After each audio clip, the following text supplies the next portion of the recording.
नमस्कार मित्रांनो, M H नोकरी संदर्भ या यूट्यूब चॅनलमध्ये आपल्या सर्वांचं स्वागत आहे. मित्रांनो, नोकरीसंबंधी नवीन अपडेट मिळवण्यासाठी एम एच नोकरी संदर्भ या चॅनलला सबस्क्राईब करा. तसंच बेल आयकॉन दाबून ऑलवर सेट करा. सबस्क्रिप्शन अगदी मोफत आहे, तेव्हा चॅनलला नवीन अपडेट मिळवण्यासाठी सबस्क्राईब करायला विसरू नका. मित्रांनो, या व्हिडिओमध्ये आज आपण शिक्षक भरती पवित्र पोर्टल संबंधी महत्त्वाची बातमी पाहणार आहोत. चला तर सुरू करूयात. रिक्त पदाची जाहिरात न दिल्यास मुख्याध्यापक प्राचार्य जबाबदार. बघा, पवित्र पोर्टलवर नोंदणीसाठी उरले शेवटचे फक्त 3 दिवस. छत्रपती संभाजीनगर येथून न्यूज आहे. पवित्र पोर्टलद्वारे दुसऱ्या टप्प्यातील शिक्षण सेवक शिक्षकांच्या रिक्त पदांच्या जाहिरातीसाठी 20 जानेवारी ते 20 फेब्रुवारीपर्यंत मुदत देण्यात आली होती. मात्र अनेक संस्था चालकांनी पवित्र पोर्टलवर जाहिरात देण्यास अनुत्सुकता दाखवली. त्यामुळे नोंदणीला आणखीन 28 फेब्रुवारीपर्यंत मुदतवाढ देण्यात आली. या तारखेपर्यंत रिक्त पदे असून पोर्टलवर नोंदणी न करणाऱ्या शाळा, कनिष्ठ महाविद्यालयाचे मुख्याध्यापक व प्राचार्य रिक्त पदासाठी जबाबदार राहतील, असा इशारा विभागीय शिक्षण उपसंचालक प्रकाश मुकुंद यांनी अल्पसंख्याक वगळून सर्व व्यवस्थापनांना दिला आहे. पवित्र पोर्टलच्या माध्यमातून दुसऱ्या टप्प्यातील शिक्षक भरतीला सुरुवात झालेली आहे. खाजगी व्यवस्थापनाच्या अनुदानित, अंशतः अनुदानित शाळा, कनिष्ठ महाविद्यालयांना रिक्त पदासाठी बिंदू नामावली प्रमाणित करून पवित्र पोर्टलवर नोंदणी करायची आहे. त्यानुसार 20 जानेवारीपासून सुरुवात झालेली होती.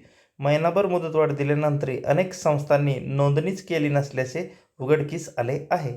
संस्थेची बिंदू नामावली अद्ययावत नसल्यास शिक्षक नियुक्तीबाबतची कारवाई करता येणार नाही. त्यामुळे बिंदू नामावलीअभावी पवित्र पोर्टलद्वारे दुसऱ्या टप्प्यातील शिक्षक भरतीपासून वंचित राहिल्यास त्यास संबंधित प्राचार्य, मुख्याध्यापक आणि व्यवस्थापन जबाबदार राहणार असल्याचे पत्रात म्हटले आहे.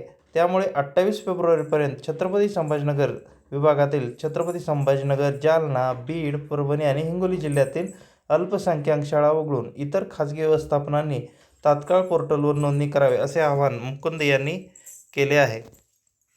बघा, एवढ्या संख्येची नोंदणी छत्रपती संभाजीनगर जिल्ह्यातील 14 संस्थांनी नोंदणी केली आहे. या संस्थांमध्ये शिक्षकांच्या 273 जागा भरण्यात येणार आहेत. त्यात मराठवाडा शिक्षण प्रसारक मंडळातील 166, सरस्वती भुवन शिक्षण संस्थेतील 38 जागांचाही समावेश आहे.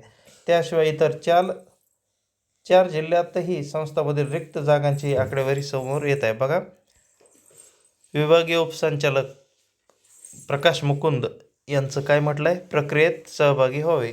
अनुदानित, अंशतः अनुदानित व विनाअनुदानित उच्च माध्यमिक विद्यालय, कनिष्ठ महाविद्यालयातील शिक्षण सेवक शिक्षकांची पदे भरण्यासाठी पवित्र पोर्टलवर जाहिरात देण्याची कारवाई करून प्रक्रियेत सर्वांनी सहभागी व्हावे. प्रकाश मुकुंद, उपसंचालक, छत्रपती संभाजीनगर विभाग. तर बघा, 3 दिवस उरलेले आहेत जाहिरात देण्यासाठी. 28 फेब्रुवारी लास्ट डेट आहे. रिक्त पदाची जाहिरात न दिल्यास संस्थेच्या तर त्यासाठी मुख्याध्यापक आणि प्राचार्य हे जबाबदार धरण्यात येणार आहे, असे विभागीय उपसंचालक मुकुंद यांनी म्हटलेले आहे. तेव्हा असेच अपडेट मिळण्यासाठी चॅनलला सबस्क्राईब करायला विसरू नका. धन्यवाद.